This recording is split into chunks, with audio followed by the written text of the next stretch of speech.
Watchers in the Fourth Dimension. You really must try and control this violent streak in your nature, Packer. Oh, don't tell me you can read as well. What else do you do? You don't by any chance know where I can find a canoe? Hello and welcome back to Watchers in the Fourth Dimension. I'm Anthony. I'm Don. I'm Julie. And I'm Reilly. And I don't take orders, Packer. I give them. Well, this episode, we are heading back to contemporary Earth for the first time since Fury from the Deep, as our intrepid heroes are faced with an invasion in, The Invasion. This one does exactly what it says on the tin, I guess. So, as a very quick note before we dive into the episode, we're going to be splitting this story into 2 episodes of the podcast, much like we previously did for the Daleks' Master Plan. That means we'll be doing our behind-the-scenes segment in this episode, along with half of the story. Next episode, we'll do the second half of the story and then score it. And then we will also have short summaries in both episodes, each for half of the story. Diving straight in on the behind the scenes here, this one has its roots back in the pre-production for The Wheel in Space, when producer Peter Bryant asked Dr. Kit Pedler for another storyline to feature the Cybermen. For those unfamiliar with how this works, Pedler was the show's one-time scientific advisor and had an attitude of, I'm a doctor, damn it, not a scriptwriter. So he provided storylines and someone else wrote the scripts. He duly conceived a 6-part storyline, tentatively and originally titled Return of the Cybermen. With neither of his previous collaborators, David Whittaker and Jerry Davis, available, it was agreed that outgoing story editor Derek Sherwin would write the scripts, while his assistant, Terrence Dix, would step up and act as script editor for this particular serial. Dix, of course, is an absolute legend in the history of the show. He will go on to be the script editor for the entirety of the Third Doctor era, as well as contributing a large amount of prose and audio fiction to the Whoniverse, and was affectionately known in fandom as Uncle Terrence. Initially, Brian asked Sherwin to truncate the story to 4 episodes. However, problems on other serials resulted in this one's expansion to a whopping 8 episodes, making it the longest serial since Season 3's The Daleks' Master Plan. The story was given the new title of The Invasion, with the intent of keeping the Cybermen's involvement a surprise. Now, with the success of The Web of Fear in the previous season, both Bryant and Sherwin felt that Doctor Who worked best when set on contemporary Earth or in the very near future. With that in mind, the production team decided to use The Invasion as a pilot for this new vision, and if successful, the show could then be retooled for its 7th season. It was intended that The Invasion would see several returning characters. The one who made it to the screen was Lethbridge-Stewart, now promoted to brigadier and appointed as head of an international investigative military organisation, the United Nations Intelligence Task Force, or UNIT. Sherwin also considered bringing back Professor Travers, but it was decided that bringing back Jack Watling would be too expensive, as well as Driver Evans, but there were concerns about stereotyping the Welsh. Too expensive, too Welsh. Very early stages of scripting, Sherwin also planned for the Cybermats and the servo robot for The Wheel in Space to make appearances, with the latter emerging from within the cyber director to confront Tobias Vaughn. Also, keeping in mind The Web of Fear's success, they asked Douglas Camfield to return as director. Joining him behind the scenes, we have the sole contribution to the show by Don Harper, who provided music for this serial. He was actually a jazz violinist and a conductor, and he didn't really have a prolific career as a screen composer. We also have the return of Richard Hunt as designer. He had previously worked on Galaxy 4, Mission to the Unknown, and The Smugglers. And joining in as costumer, we have the first appearance of Bobby Bartlett, who will also design costumes for the following 2 stories, as well as for Season 8's The Mind of Evil. Now, it was during pre-production for this serial that Fraser Hines decided that he was going to break Julie's heart, and that the following story would be his last. This was actually announced to the press. However, Patrick Troughton, who was feeling increasingly exhausted by the show's recording schedule, also decided that Season 6 would be his last season on the show. And keeping Julie's feelings in mind, he asked Hines to stay on with him until the end of the season so that they could depart together. Against his agent's advice, Fraser Hines actually agreed to this. During filming, our intrepid director Dougie Camfield was able to use his military contacts to secure considerable involvement from the British Ministry of Defence, who provided the use of their facilities, vehicles and equipment for the story, as well as some troops to serve as extras, because they were so appreciative of the positive light in which the script portrayed the armed forces. It was also during recording that Bryant approached Nicholas Courtney, aka Lethbridge-Stewart, about returning to the show on a recurring basis in the following season, to which he agreed, apparently without any hesitation whatsoever. With the story already deemed a success, Bryant and Sherwin were moving ahead with plans for a radically different season 7, one with a new Doctor and heavily featuring Unit and Lethbridge-Stewart. Finally, before we get into talking about the story itself, there was also a few weeks' break between the broadcast of the final episode of The Mind Robber and the start of the invasion. This was a result of the BBC's coverage of the 1968 Olympic Games from Mexico City, which took over the broadcasting schedule. With all of that out of the way, we move on to our short summary, which Reilly has the privilege of presenting this episode. Take it away, Reilly. The TARDIS gets stuck in neutral, which allows a missile from the moon to almost hit it, but the crew is saved by magically appearing in a cow field. From there, they narrowly escape from an Amazon warehouse and make it to London, where they run into a fashion photographer, and the Doctor tries to outwit an automated telephone operator. This leads him and Jamie to meet with the smoothest villain they have come up against yet, Vaughn, a man who acts cool unless it is time to yell at his henchmen. Jamie and the Doctor leave, Isabel and Zoe arrive. Jamie and the Doctor arrive at Unit and the Brigadier, and then head back to rescue Zoe and Isabel. There, they are caught again and are brought to Vaughn's factory office, which in a cunning way to save money by the show's producers is the exact same set piece from Vaughn's office in London. The Doctor finally meets up with the professor he has been looking for to make sense of it all, and we have a daring rooftop helicopter escape. Too bad that episode is missing. So after having trespassed twice and just barely escaping, the Doctor heads back to Vaughn's place again.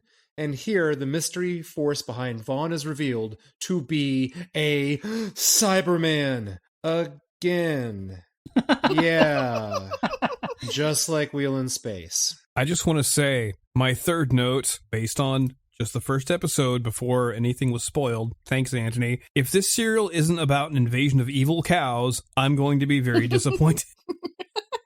I was trying not to spoil anything for any of you on this one. So you know what happened to me? I watch these episodes with closed caption. And when the planner is talking, it said it was the planner. And I was like, oh, hey, look, it's episode 2. And I know it's the Cybermen already. Yeah, it kind of gave it away. This says that on the transcripts as well. It says Cyberplanner. But when you watched it, like me, it's because in Wheel in Space, you couldn't tell what the hell the Cyberplanner looked like anyway. To me, it's like he's just talking to a coat hanger or something. I don't know what he's talking to. I enjoyed this chunk that we watched, but I've noticed a pattern where the Cybermen don't really seem to need to be in the serials that feature them. I will say that the best part, and I realize I'm jumping way ahead here, the best elements of the Cybermen in this story are yet to come in the second half. Yeah, because like for me, especially the first episode, I think the first episode did a really good job of setting up this world of, it's a really good mystery setup. Mm-hmm. And I really enjoyed that. Even though it kind of got spoiled for me, I was like, oh, the Cybermen are coming. It's still, at the same time, there's a good mystery behind it, and trying to figure out how it all kind of fits together, it still works. I thought that first sequence was amazing. I would love for the episode to be recovered, but you've got tension, you've got some really awesome music playing that I really enjoyed, you've got that fairly rude truck driver that was trying to help them out, but still was a bit of a jerk to them, and eventually you get what was apparently a cameo from Mr. Camfield as the driver that actually drove them into London. Oh, fantastic. And his wife played the voice of the computer later on. And his wife will be back in a later story as an actual character. So we see more of Sheila Dunn on screen. I'm glad you brought up the music, Don, because I thought the music in the very first episode really set the stage. Maybe it's how the animation was done. Everything seemed very dark, but I mean, once it got past the cow, of course, like everything from there, you felt like you're in this like dystopian world. And only until we left that area and then made it into London, you're like, oh, everything's fine on the surface.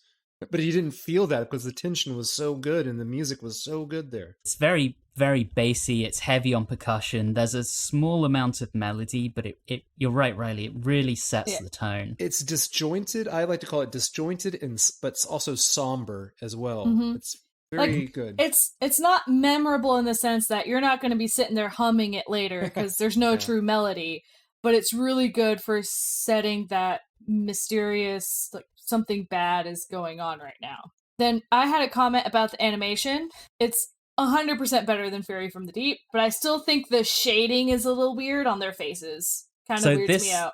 This was the very first, or these two were the very first missing episodes to be animated. Oh. Wow. Okay. And they're still better than Fury from the Deep. Yeah.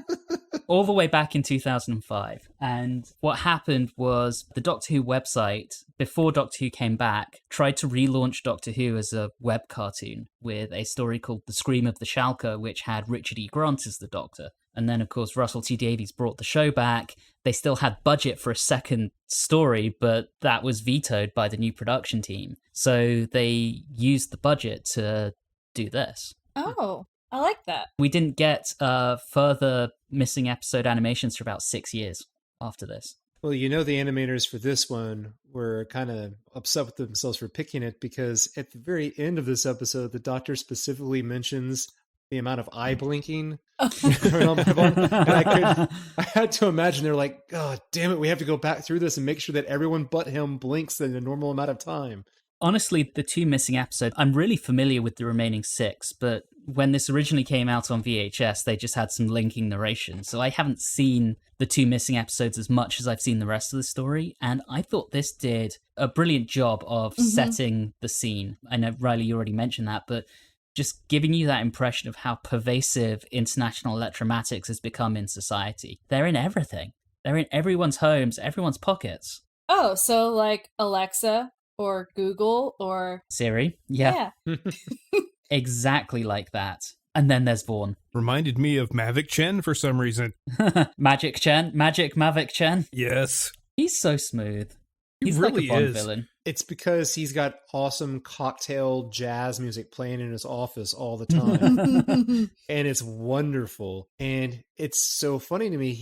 He's playing that Bond style, cool, calm, and collected all the time. Except he just has those outbursts with Packer. And it's hilarious when those happen. But that's because the it's such a only contrast. character. That's the only character that makes him break his cool because he is so annoyed. And you can tell he can't stand him. Packer! Packer! He says it. Yeah, he says it so well. You're right. It's almost a Melchit in the way that Black just needs that at the end of it to really make.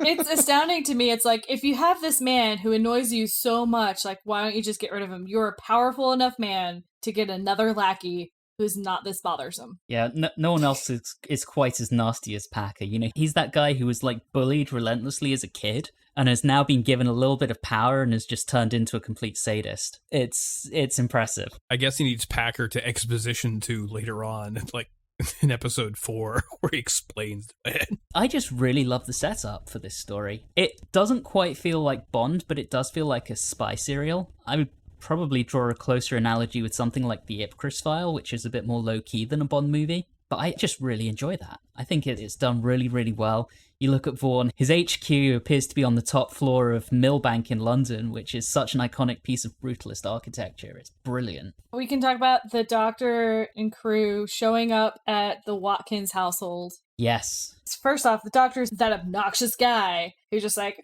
ring, ring. And it's like, buddy, I get it, but ugh. And then he just barges in the door. So rude. So let's talk about Isabel then, since we're talking about the Watkins household. She's too busy taking selfies to open the door. Sounds familiar. I like her. It's one of those things where it's like, if I knew her in real life, I wouldn't be able to stand her. Like, I would be like, you're obnoxious, get out of my life. But I like her as a character, and she ends up helping a bit more than not helping. So that's really fun. But her biggest fault is that she did not want to photograph Jamie. And she put Zoe in that hideous feather boa. Yes. When she should have put Jamie in that hideous feather boa. I'm just glad that Zoe is, I think this is the first time since her introduction, has like another female character to just hang out with and like be friends with. That just hasn't happened yet. So it's just kind of nice to see that. Yeah, I mean, replacement hot blonde in the Dominators was never going to cut it. Yeah, Isabel's an actual character. Speaking of Jamie, he has a wonderful bit of humor where he's winding Packer up as he's being escorted out, where he, he says to him, don't tell me you can read as well. Yes, I wrote that down because it was so awesome. That part was good, but then even before we get to that, when the doctor is dealing with the automated machine, and my comment was, the doctor having the same issues calling into help desk. It's like, oh, you know how it feels for all of us. We head towards the end of the episode with the doctor saying that he's noticed something similar about Vaughn, which has already been mentioned about the blinking. And at the same time, we get a cutaway where Vaughn is opening up his cupboard with this machine that we now know to be the cyber director, just making a weird noise. Cyber director? I thought it was the cyber planner. Yeah. I believe the director is a couple pay grades higher than the planner. And you've got a cyber manager and a cyber supervisor. When I was watching it, that's what the closed captions told me. Yeah, and the transcripts I've read say planner. So. Okay. So he needs to be brought down a little bit. He's not the director. That's fair. All right, couple of pay grades lower. Moving on. Does anyone else find it very unusual but very nice to see on the street, footage not in the studio with the second doctor running around? I feel like I haven't seen this in quite a while. Yes, location shooting. It feels like they're moving from place to place and things are happening. It's almost like the Web of Fear was the inspiration for this story. And, at least they recognize that they're being followed and are like, all right, let's keep going. And then the unit pickup. I love that little scene where being cornered, the doctor just sits down and plays cards and gives a little smile as they're captured. I thought that was delightful. So wonderful. At first I was like, what in the world is he doing? I'm like, oh, he's just playing cards. He's doing what the doctor does. He should have had the recorder. We haven't seen that in quite a while. One of the two unit personnel that brings him in is played by John Levine, and that character is, at this point, Corporal Benton, and Benton will go on to be quite the regular in the Third Doctor era. Nice little tidbit there. The scene at Unit has my favorite Jamie line, in which the Brigadier and Jamie and with the Doctor are discussing what exactly is Unit, and the Brigadier says that they aren't like the secret police because they don't arrest anyone. And Jamie says, you arrested us. Everyone ignores him. They just keep going. Yeah, Lethbridge-Stewart describes his chaps as being a little melodramatic in their methods. We get that. And then one of the things that I loved is it had the closed caption. It had gentle, ominous music. In quotes. Yes. Also, at one point, the closed captions described, I believe it was the theme, as funky space music. Yes. I'm like, okay. What did it describe the jolly little tune as they were heading into the unit aircraft? I'm curious. I wasn't watching it with closed captions. I don't think it did, but I did enjoy that music as well. I'm like, is this the unit theme? I wish it described it as like a jolly little ditty. While we're on music, did anyone else find it incredibly odd that Isabel and Zoe back at Isabel's place is playing on a record player Teddy Bear's Picnic? Yes. Just a strange choice for the time period to be like, let's sit back and listen to this song. I actually think Isabel's a little strange. She appears to have no friends because she's got no one to photograph. She writes on walls and she insists on playing the Teddy Bear's Picnic. She's an odd one. Yeah. She's just social distancing. 52 years too early, love. It's never too early. So we hear about all the different planets and that these unknown things, since we technically don't know they're Cybermen yet, are like, oh yeah, Planet 14. It's like, what is going on? How do they know them? Should have known by then, but... This had me thinking, like, knowing it was the Cybermen coming, right? So the Cybermen haven't been on Earth before by this point, but they've met the Doctor on Planet 14. This just gives me so much of a headache with Cyberman continuity, and maybe I'm overthinking it and shouldn't care. Like, when did all this happen? So is that in the Doctor's future? Is it in his past, but is the 10th planet in the Cybermen's future? I don't know. Leave me alone. It's all very... Yeah, you're thinking too hard. I do really love that Zoe gets an opportunity to show how clever she is here. They all overload the circuits with math problem jargon. With Algol computer language. Yes, which is not a thing, but is funny nonetheless.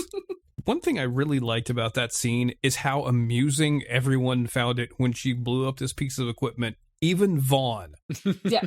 He thought it was hilarious. Yeah. They did do the dumb thing of, hey, we destroyed this probably very expensive piece of machinery, and we're just going to sit here and laugh about it and just continue to sit here. Oh, wait a second. Oh, yeah, someone might come and take a look at this and see what's wrong. Obviously. So can we get a spin-off series where Zoe and Vicky get together and just go around blowing up computers and stuff? Causing revolutions? Yes. Wonderful. I'm going to utter one of our catchphrases. Big finish. Are you listening? We're going to put that on a t-shirt.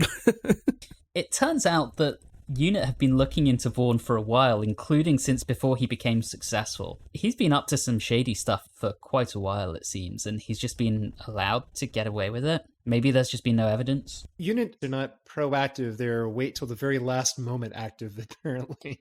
Well, they're an intelligence task force. It seems like they're more about reconnaissance and figuring out things. They're not actually the ones in charge of doing the actual arrests. Yeah, they just think he looks suspicious, but they can't necessarily prove he's broken any laws. True. And also, I'm pretty sure that Vaughn all gave them free memberships to International Electromatics Prime.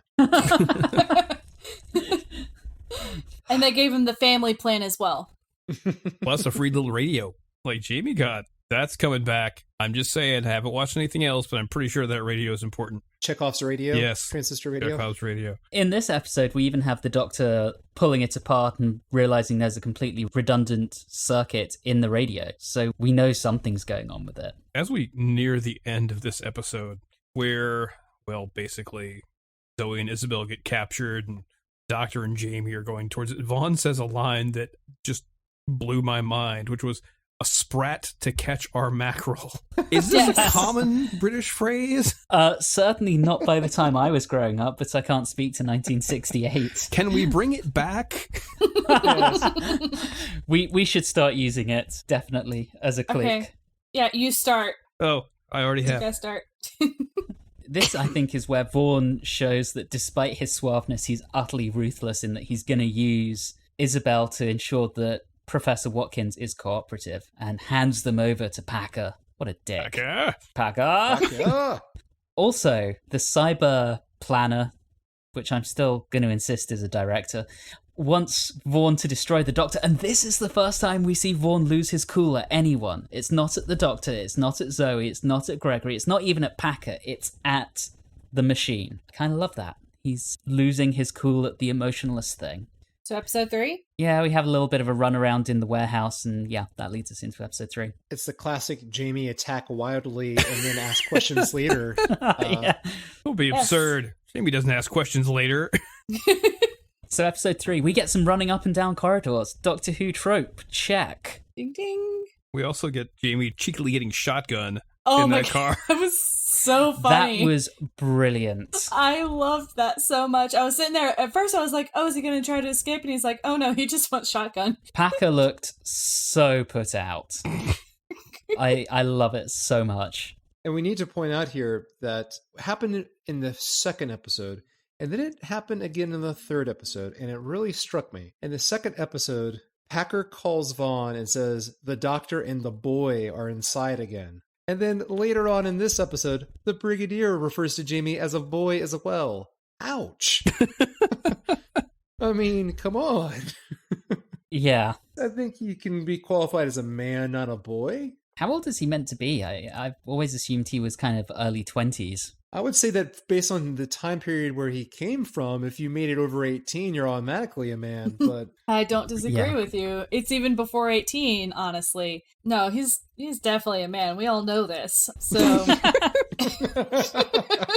people in charge just don't seem to understand this. What I really like though is that the Brigadier remains ultra competent. Yes. In this. Yes. yeah. And I really enjoy that. It was mentioned before, but it's starting to seem very clear that maybe the popularity of the Brigadier comes from the fact that in this series, this season of so many poor, horrible bosses, everyone just immediately just likes him because he's competent. He is a good manager of people. He's kind and respectful. He's a breath of fresh air. It makes the threat more credible if you have someone competent in charge. Whereas if you just have the person that can't lead or refuses to accept the danger, it's like, well, they're going to die, not because the threat is overwhelming, it's because these people suck. But with the Brigadier, you're like, this guy knows what he's doing. He should be able to handle this.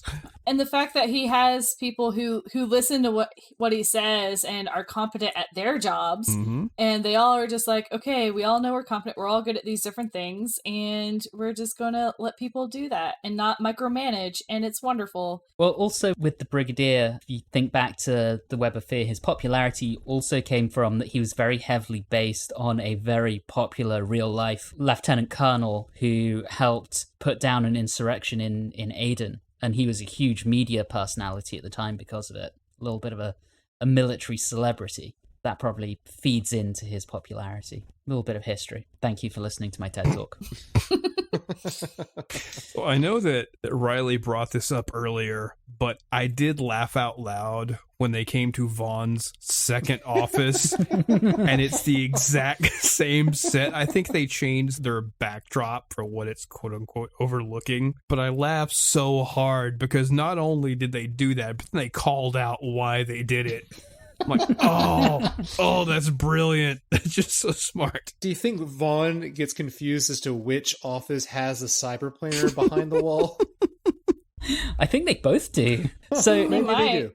yeah. before we even get there, Vaughn puts the coffin type things with Isabel and Zoe on a train, deliberately makes them miss the Doctor and Jamie miss the train, drives them to his countryside HQ with the promise of, we'll meet the train when it gets there, and then pulls a bait and switch on them rather than getting to see the caskets quickly. He wants to talk about the TARDIS circuits. What a dick. He wants the TARDIS as his plan B. Yeah. That's important. Yeah. At least he's competent enough to have a plan B. He's a really good adversary. I like the fact that, while there is a kind of a trope with the second Doctor where he plays dumb to make the bad guy underestimate him, he can't do that with Vaughn, because Vaughn knows exactly how smart he is and is planning for it. Let's be honest, when was the last time we had a really, really good, not just in terms of their plan, but in terms of the charisma of the actor who played them, a really good villain? Enemy of the world. Yeah.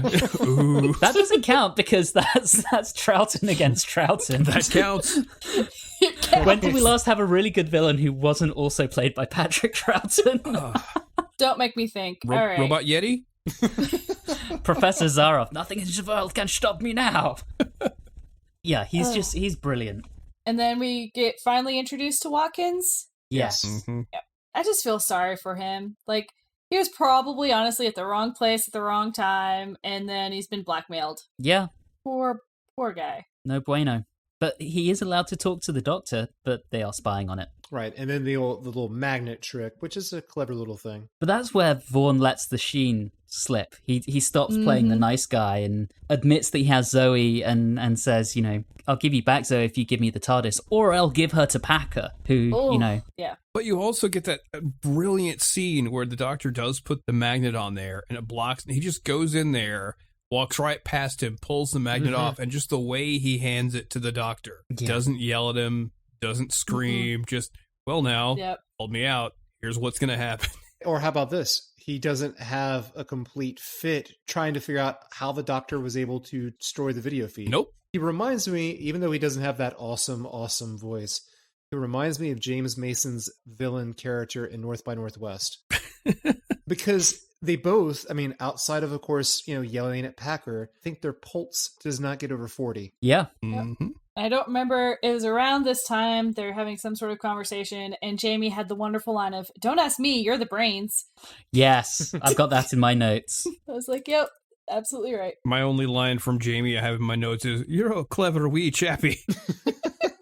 Yes, also in my notes. After all of this, we end up with some faffing around in the lifts, or the elevators, as we would say over here.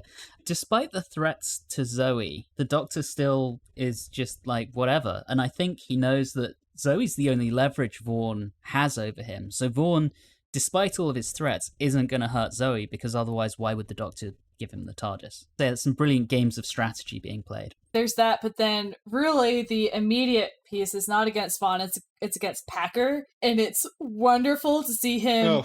His voice starts breaking, and he starts getting like so upset, and he's yelling, and he's like, "This is so unfair." You almost feel bad for the guy. Almost. Not quite, but, he completely fails, and then Vaughn goes and yells at him again and tells him how incompetent he is. It's just... Packer starts freaking out, but then he calms down and he has that sadistic little smile when he decides he's going to take the lift and try and squash the Doctor and Jamie. Completely at odds with his orders, but yes. Yeah. And is completely and utterly fails at that. And I thought he had said, hey, we need people on the roof. There was no one on the roof. So terrible. Who is doing anything there except for Packer? I get the feeling that Packer forgot to tell them to go to the roof. No, I thought he said it in his little... Did he? Watch I'm not sure if he did. Device. I thought so. I thought he did, but I'm making the assumption that everyone hates him, so no one does what he said. I like that. In the lift shaft, did anyone notice, and I certainly never saw it, or if I did, I never got the reference as a kid, there's graffiti on the wall that says Kilroy was here. Kilroy was here. Nice little Berlin Wall reference there. Oh, that was there way before the Berlin Wall. It was? Yeah, that's been a thing for a long time. Oh, okay. Well, you've taught me some history. I will have to look into that, and we'll provide some links in the episode description. Cool. So I have a question. So I noticed that Zoe was not in this episode, really. So was she on vacation? Yeah. Probably. Okay. Yeah. I don't know for sure. I didn't see anything in my reading, but... I'm almost certain that she gets a vacation day, and Fraser got a vacation day. Yeah, Jamie spends a lot of time sleeping in one episode of this, in the second half. So Vaughn only starts losing his shit when things start moving out of his control. If he's in control, he's very calm and collected, but he freaks as soon as the situation starts getting away from him, is my observation. Or whenever Packer talks. And he just gets so mad. So we get towards the end, and they're in a freight car, and then they're needing to hide, and that closing shot with Jamie and the crate with the thing that's moving is so good. Yes. I love it. Once again, wouldn't it be so much creepier if it wasn't Cybermen? If it was something new? But still, I like the fact that they held their cards still. Yes. We still don't even find out until the end of the next episode. That's true. Because the planner could have been something else. And I'm so mad that you all got spoiled on that. I was really hoping that you would make it through without finding that out. I wasn't spoiled. I was not spoiled. Yay! Like I said, when I saw the cyber planner, that I still didn't know. I like I said, I looked at it, I'm like, I don't know. I mean, this could be anything. This is like a plastic wind vane that's light up that's talking to him. I don't know what this is. It just did not match with the cyber planner that I had seen before. See, to me, I got it mainly from the weird look of the thing and from the voice. It was just enough like a slap. I'm like, oh, come on, let it be the evil cows. No, but it wasn't. But yeah, that was a brilliant cliffhanger with something in that casket with Jamie moving. When I was a kid and had this on VHS, the next episode was just done by 30 seconds of linking narration. And even having this animated so we can see how that is resolved and where this story goes next is such an improvement. Mm-hmm. Anyway, we're back to animation for episode 4, where of course the Doctor doesn't believe Jamie that something moved. Yes, again, my unofficial should have listened to Jamie count. It's up by 1. Oh, man, I forgot to be paying attention to the number of times people told Jamie to shut up. I know it was at least twice. It's so astounding because time and time again, yes, he's not the most scientifically smart like some of the others and things like that, but he generally has a good idea of when things are dangerous or when something's wrong. So I never understand why they keep on choose to ignore him when it's how many times have you chosen to ignore him and you should have listened? We also start getting some hints here. Even if you hadn't figured it out, I think this is where you would figure it out. Vaughn is planning on eventually betraying his allies using emotion against them. He asks Packer if he wants to be converted. I mean, the hints are piling up. Oh, yeah. It was pretty heavy-handed in this episode.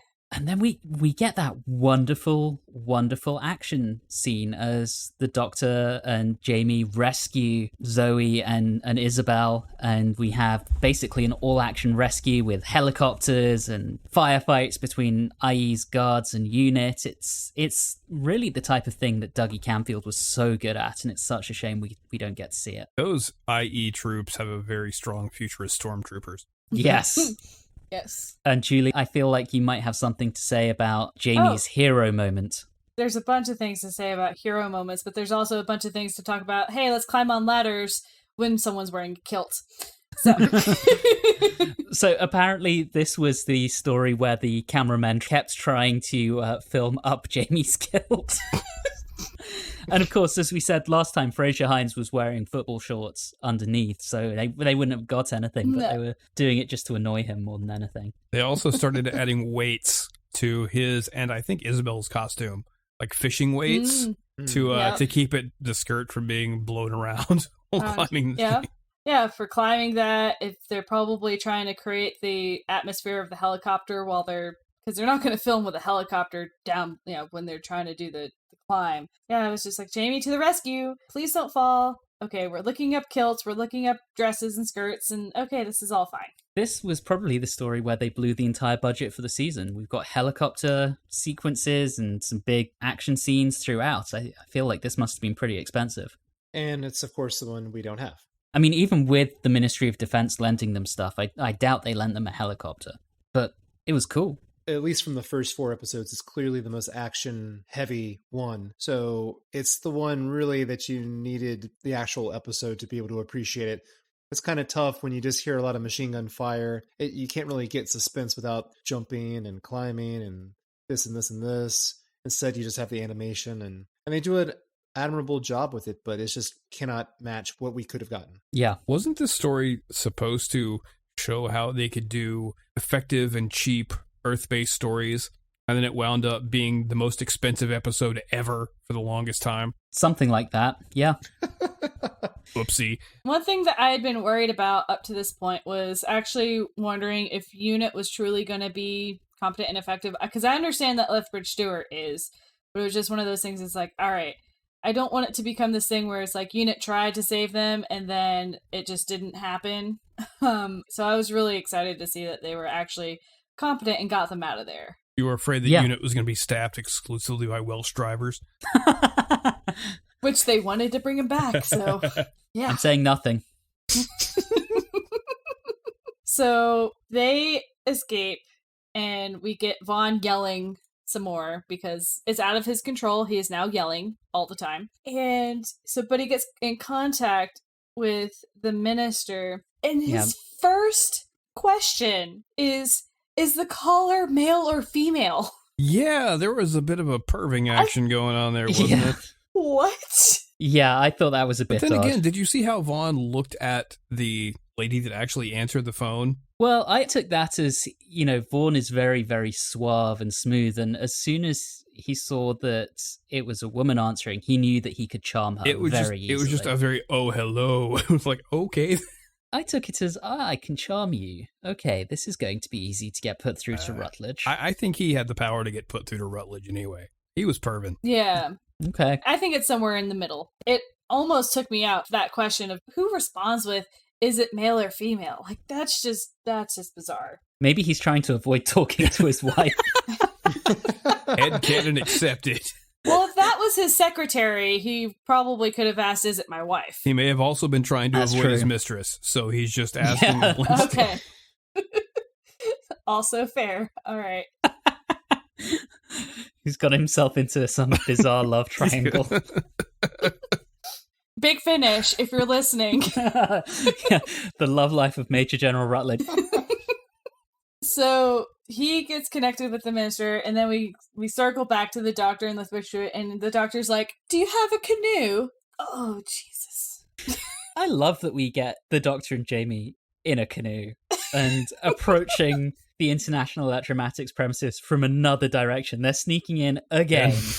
Because their security is ruthless but terrible. Yeah. So just going back to that, in the rescue scene, Captain Jimmy even laughs at how terrible the IE folks are at shooting. He's like, they're terrible shots. Let's face it, there is, considering the number of shots, even at random, they had to have killed somebody. Yeah. It's beyond belief that all... Before we get to the very, very end, I do have another music thing, and it says spacey time music. Spacey time music. Spacey time. Spacey time. So yes, we can all agree that the music is wonderful, and then the titling of the music on closed caption is the best. Yes. Do you know how wonderful if they produced a soundtrack And just the track listing with those titles, one after another, would be? So I was going to say, this is one where they have actually released the score. Oh, that is so good. It's out Are there. the titles like we hope? Probably not. I don't know. I would have to look. But I'll maybe if you remind me, I'll get back to that next episode and let you know. Okay. So we finally done. Yeah. All right, yeah. The Cyberman comes out. Oh my god, do I hate the design? I love the design of these ones, but go ahead. I hate that helmet, the giant headphone looks. It is the dumbest looking thing I have ever seen, and that's the one they keep. The one that looks more like a cheap costume than anything else. This becomes their iconic look until the 80s. What the hell, BBC? When you say until the 80s, it's this and one other story. Still, they show up in like Earthshock and something else, don't they? Earthshock, they get a really radical redesign. So it's this and Revenge of the Cybermen in Tom Baker's time. I hate that helmet look. I really, really like it. I think it's iconic. But Pistols at dawn. I was going to say agree to disagree, but sure, Pistols at dawn. To be fair, I need to see, I think, the next episode or so before I really judge, because this is an animated shot, so I can't really judge yet. Fair. Well, we'll be back next time when we judge them properly. Can Reilly convince Big Finish to make a story about Dr. Jamie's further canoeing adventures? Will Dawn remember that Algol is actually a real thing? Will Julie finally see what's up Jamie's kilt? And can Anthony ever talk about Douglas Camfield without calling him Dougie?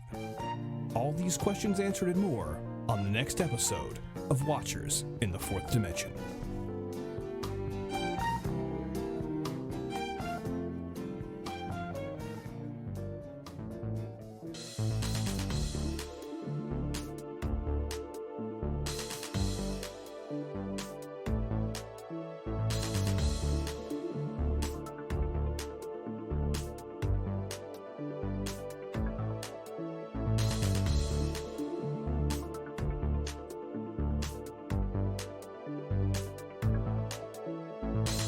You have been listening to Watchers in the Fourth Dimension with Don Smith, Reilly Schreck, Julie Philippak, and myself, Anthony Williams. This episode, Too Expensive, Too Welsh, was recorded on Wednesday the 10th of February 2021. In the meantime, all of our previous episodes are available on your favourite podcasting app. You can interact with us on Facebook, Instagram and Twitter at Watchers4D. And you can also email us at watchers4d@gmail.com. If you're enjoying the show, please do subscribe and leave us a review or rating on your favourite podcasting app. All of those things really do help the show. And always remember, write your memos on a wall. It's much harder to lose than a piece of paper.